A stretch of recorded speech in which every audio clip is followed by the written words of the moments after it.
NSG কে নিয়ে সন্দেশখালীতে অস্ত্র উদ্ধার সিবিআই আধিকারিকদের। কেন্দ্রীয় এজেন্সির বিরুদ্ধে বা নির্বাচন কমিশনে নালিশ তৃণমূলের।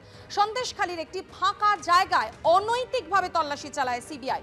ভোটের দিন তৃণমূলের ভাবমূর্তি নষ্ট করতেই সিবিআই এর এই তল্লাশি।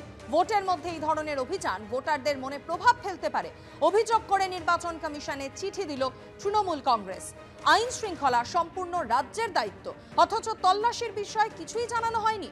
সত্যি অস্ত্র উদ্ধার হয়েছে নাকি সিবিআই বা এনএসজি নিজেরাই রেখেছে তাও স্পষ্ট নয়। প্রধানমন্ত্রী এবং বিজেপি নেতারা সন্দেশখালী ইস্যুতে প্রতিদিন তৃণমূলকে নিশানা করছেন।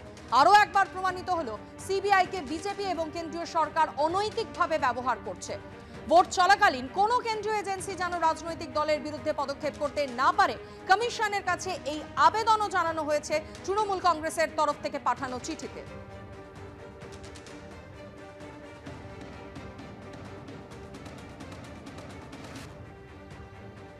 সন্দেশখালীতে এনএসজি যেভাবে অস্ত্র উদ্ধার করেছে তা নিয়ে ইতিমধ্যেই কিন্তু নির্বাচন কমিশনে চিঠি দিয়েছে তৃণমূল কংগ্রেস। আমাদের সঙ্গে রয়েছেন বিজেপির রাজ্য সভাপতি সুকান্তদা। আপনার থেকে জানতে চাইব, তৃণমূল কংগ্রেস এই যে চিঠি দিয়েছে এটা নিয়ে আপনার কি বক্তব্য? দেখুন, তৃণমূল কংগ্রেস চিঠি দিতেই পারে, সে চিঠি দেওয়ার অধিকার তাদের আছে, কিন্তু আমরা অবাক হয়ে যাচ্ছি যে যেখানে সন্দেশখালীতে এই ধরনের অস্ত্র উদ্ধার হয়েছে, যে অস্ত্রগুলো ভারতবর্ষের বাইরে থেকে নিয়ে আসা হয়েছে বলে জানা যাচ্ছে, তারপরেও এই তদন্তকে বাধা দেওয়ার জন্য সুপ্রিম কোর্ট থেকে শুরু করে যেভাবে সব জায়গায় তৃণমূল কংগ্রেস, নির্বাচন কমিশন থেকে শুরু করে সব জায়গায় যে কড়া নেড়ে যাচ্ছে, আমার তো অবাক, আমি সত্যি অবাক হয়ে যাচ্ছি যে ভারতবর্ষের সংবিধান, ভারতবর্ষের সার্বভৌমত্ব, ভারতবর্ষের ঐক্য, অখণ্ডতা, এই সবের প্রতি কি তৃণমূল কংগ্রেস নামক দলের কি কোনো রকম কোনো মানে কি বলবো দায়বদ্ধতা নেই?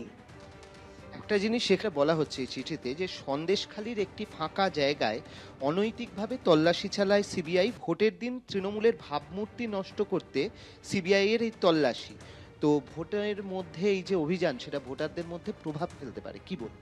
দেখুন, প্রথম কথা হচ্ছে যে সিবিআই এই তদন্ত নিজের ইচ্ছেই করছে না, কোর্ট বলেছে তদন্ত করতে। এখন ভোট তো আমাদের লম্বা টানা চলবে, 4 তারিখের রেজাল্ট, তো সিবিআই কি তদন্ত বন্ধ রাখবে? তার জন্য তো কোর্ট সিবিআইকে ভর্ৎসনা করবে যে আপনারা কেন তদন্ত বন্ধ রেখেছে। কোর্ট যদি নির্দেশ দেয় যে এখন তদন্ত করা যাবে না, তাহলে সিবিআই তদন্ত করবে না। আর ফাঁকা জায়গায় কি, সেখানে তো পুলিশের উপস্থিতিতে, যথারীতি নাজার থানার ওসির উপস্থিতিতে এই তদন্ত চলেছে এবং সার্চ চলেছে, এবং সেই ওসি থেকে থাকা অবস্থায় মাটি খুঁড়ে এগুলো উদ্ধার হয়েছে। তো মমতা বন্দ্যোপাধ্যায় তো নিজেই পুলিশ মন্ত্রী, তারই ওসি সেখানে উপস্থিত ছিল। এটাও বলা হচ্ছে আইন শৃঙ্খলা রাজ্যের দায়িত্ব, এবং সত্যি অস্ত্র উদ্ধার হয়েছে কিনা সিবিআই বা এনএসজি নিজেরাই রেখেছে কিনা তা স্পষ্ট নয়। প্রধানমন্ত্রী এবং বিজেপি নেতারা সন্দেশখালীটাকে অন্যতম ইস্যু করছেন, তৃণমূলকে নিশানা করছেন, তো সেই জায়গা থেকে এইগুলো আর কি বলা হচ্ছে, কি বলবেন?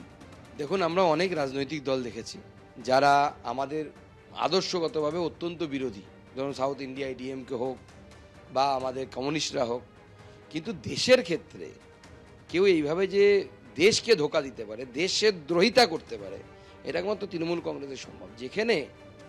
যেখানে নাজার থানার ওসি, তার উপস্থিতিতে মাটি খুঁড়ে অস্ত্র উদ্ধার হয়েছে, সেখানে মুখ্যমন্ত্রী এবং তৃণমূল কংগ্রেস এই কথা বলছে, তাহলে কি নাজার থানার ওসি কি আমাদের রাজ্যের পুলিশের বিভাগের মধ্যে পড়ে না? আর পুলিশ মন্ত্রী তো স্বয়ং মমতা বন্দ্যোপাধ্যায়। বলা হচ্ছে যে ভোট চলাকালীন কোনো কেন্দ্রীয় এজেন্সি যেন রাজনৈতিক দলের বিরুদ্ধে কোনো পদক্ষেপ না করতে পারে, সেটাও আবেদন জানানো হয়েছে। আমার বাড়ি আবদার নাকি চুরি করবে, দেশদ্রোহিতা করবে, আর এজেন্সি পদক্ষেপ নেবে না? সব কটাকে জেলে ঢোকানো উচিত, কান ধরে জেলে ঢোকানো উচিত।